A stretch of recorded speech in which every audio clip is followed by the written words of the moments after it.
Regina Public Schools is offering a sex ed program for teachers on how to teach radical sex ed to students, including using Orwellian gender-neutral language for biological terms like boys and girls, how to talk to kids about sexual pleasure using games, and how to get around objections from parents, other staff, and even kids about the inappropriate content.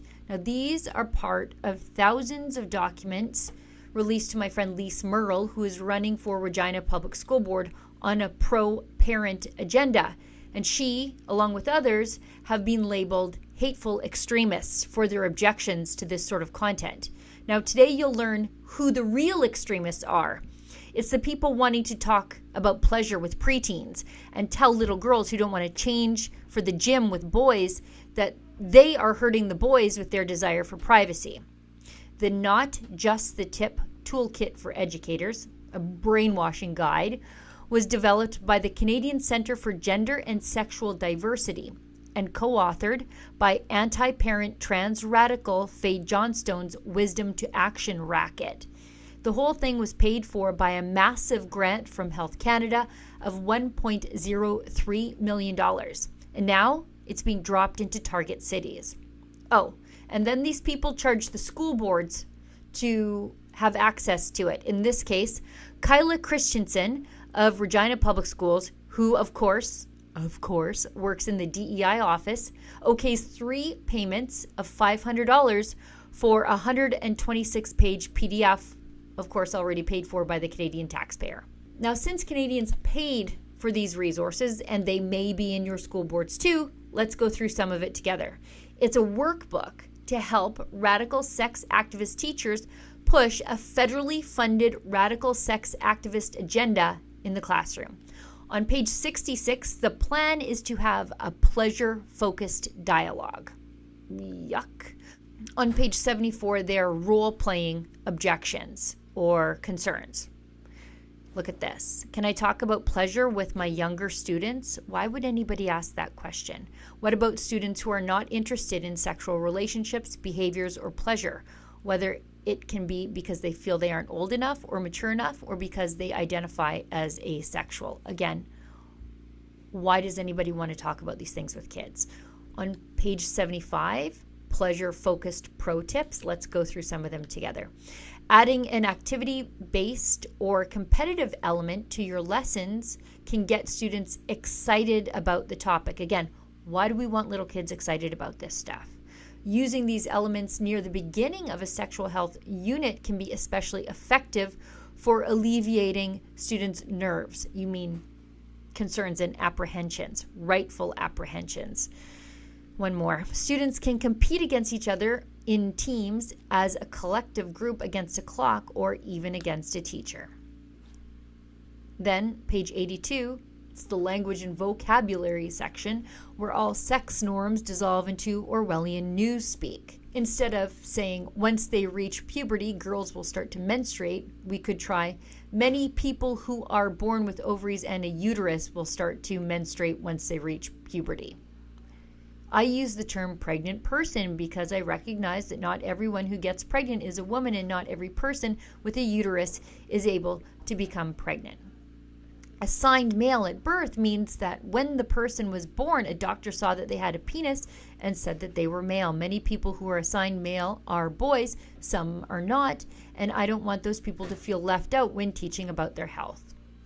We are learning about 2 common reproductive systems today, but everyone is different. Some people may not have a reproductive system that exactly matches the 2 examples we're using today. Yikes, yikes, yikes.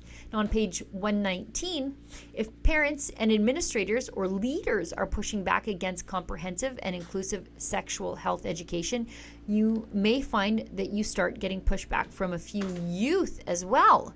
This may take the form of harmful comments rooted in oppressive ideology. Please refer to the Facilitation Skills module for more information about how to handle oppressive or harmful comments made by youth in the learning environment. Well, I did return to the Facilitation Skills module, and it gave me this example of how to tell kids they're being transphobic if they're concerned about boys being in the girls' washrooms. It's on page 97. A very common piece of misinformation that is spread that actively harms transgender people is the idea that trans-inclusive bathroom policies are a safety risk for non-trans people. Regarding gender-neutral bathrooms and change rooms, trans-inclusive bathroom policies, or conversations around gender identity and or trans people in general, you may hear comments like this: I don't feel comfortable with the idea of having a trans person in the bathroom with me. What if someone pretends to be trans so they can use the girls' washroom and harass people?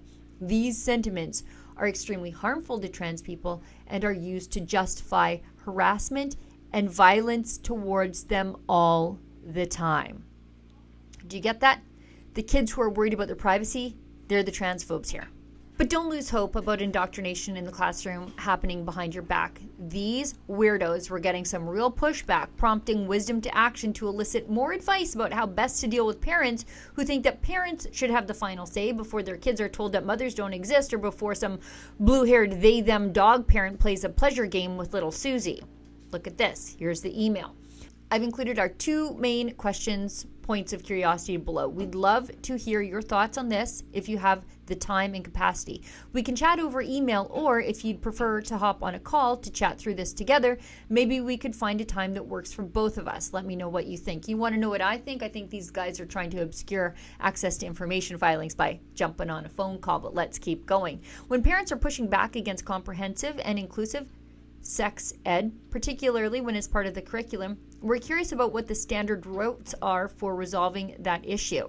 Furthermore, if an administrator is pushing back against comprehensive sex ed, again, when it's part of the curriculum, and they are urging educators to act against their professional commitments, we're curious about how an educator may best resolve that situation, and when it is helpful for a teachers' union to get involved. This is why school board elections matter. Parents are up against a well-funded apparatus of activists working behind the scenes to indoctrinate kids and undermine parents. And this is, if you'll pardon the pun, just the tip of the iceberg. I've got hundreds of more documents on this to go through. For Rebel News, I'm Sheila Gunn Reid. Saskatchewan Premier Scott Moe explicitly campaigned on getting boys out of the girls' change rooms. And now he's immediately walking it back just weeks after being reelected. To send a message to him to keep his campaign promises, go to don'tbetrayparents.com.